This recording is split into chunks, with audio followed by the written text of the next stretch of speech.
Capillary tube के आगे लगा रहता है स्ट्रेनर जो एक फिल्टर का काम करता है और रेफ्रिजरेंट को एकदम प्योर फॉर्म में आगे भेजता है ताकि आगे कोई ट्यूब में ब्लॉक ना आ जाए। स्ट्रेनर से निकला हुआ रेफ्रिजरेंट पहुंचता है इवेपोरेटर कोइल के पास में और इवेपोरेटर कोइल भी एक ट्यूब ही होती है और यह रेफ्रिजरेटर का जो बॉक्स होता है उसके अंदर की तरफ होती है। सिर्फ यही कोइल है जो रेफ्रिजरेटर की बॉडी में सेट रहती है, बाकी पूरा मैकेनिज्म बाहर ही रहता है।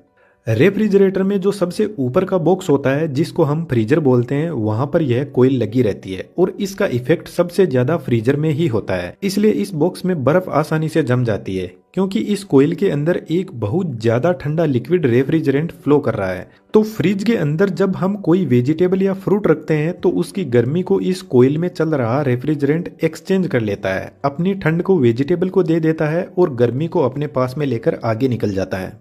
यदि एक गर्म और एक ठंडी बोल पास में रखी हुई है तो गर्म बोल ठंडी बोल को थोड़ा सा गर्म कर देगी और ठंडी वाली बोल गर्म वाली को थोड़ा ठंडा कर देगी। इस तरीके से दोनों अपनी एनर्जी को एक्सचेंज करती रहेगी। तो ठीक ऐसा ही फ्रिज में होता है। जब इवेपोरेटर कोइल फ्रिज में रखे हुए किसी भी वेजिटेबल फ्रूट की गर्मी को एक्सचेंज करती है तो इसके अंदर जो लिक्विड फ्लो हो रहा है वह वापस वेपर में बदलने लग जाता है, गर्म होकर, यानी वापस गैस में बदलने लग जाता है।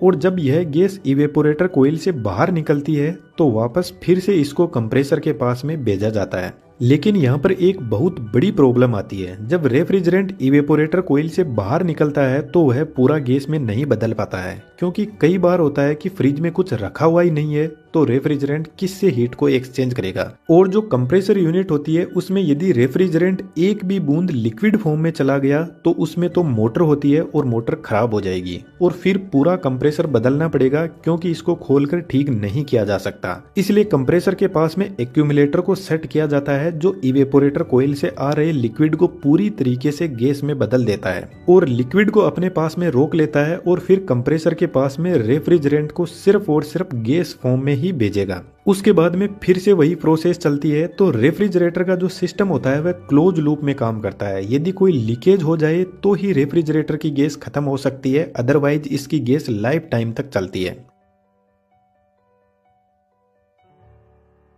लेकिन आप कई बार नोटिस करोगे फ्रिज में कि जो इवेपोरेटर कोइल है उसको बहुत स्ट्रगल करना पड़ता है। आपने गर्मियों में देखा होगा जब हम किसी गिलास में एकदम ठंडा पानी या कोल्ड ड्रिंक डाल देते हैं तो उसके चारों तरफ पानी की बूंदें जम जाती है। तो ठीक ऐसा ही इवेपोरेटर कोइल के साथ में होता है। फ्रिज के अंदर जो भी थोड़े बहुत वाटर वेपर होते हैं जब कोइल ठंडी होती है तो उसके पास में चिपक जाते हैं और कोइल के चारों तरफ ही बर्फ जम जाती है, जिसकी वजह से इवेपोरेटर कोइल सही से हीट एक्सचेंज नहीं कर पाती है और इवेपोरेटर कोइल लिक्विड को गैस में नहीं बदल पाती है। इसलिए इवेपोरेटर कोइल के चारों तरफ एक हीटर कोइल भी लगी रहती है जो हर 5 से 6 घंटे बाद में ऑन होती है और इवेपोरेटर कोइल के ऊपर कोई बर्फ जमी हुई है तो उसको हटा देती है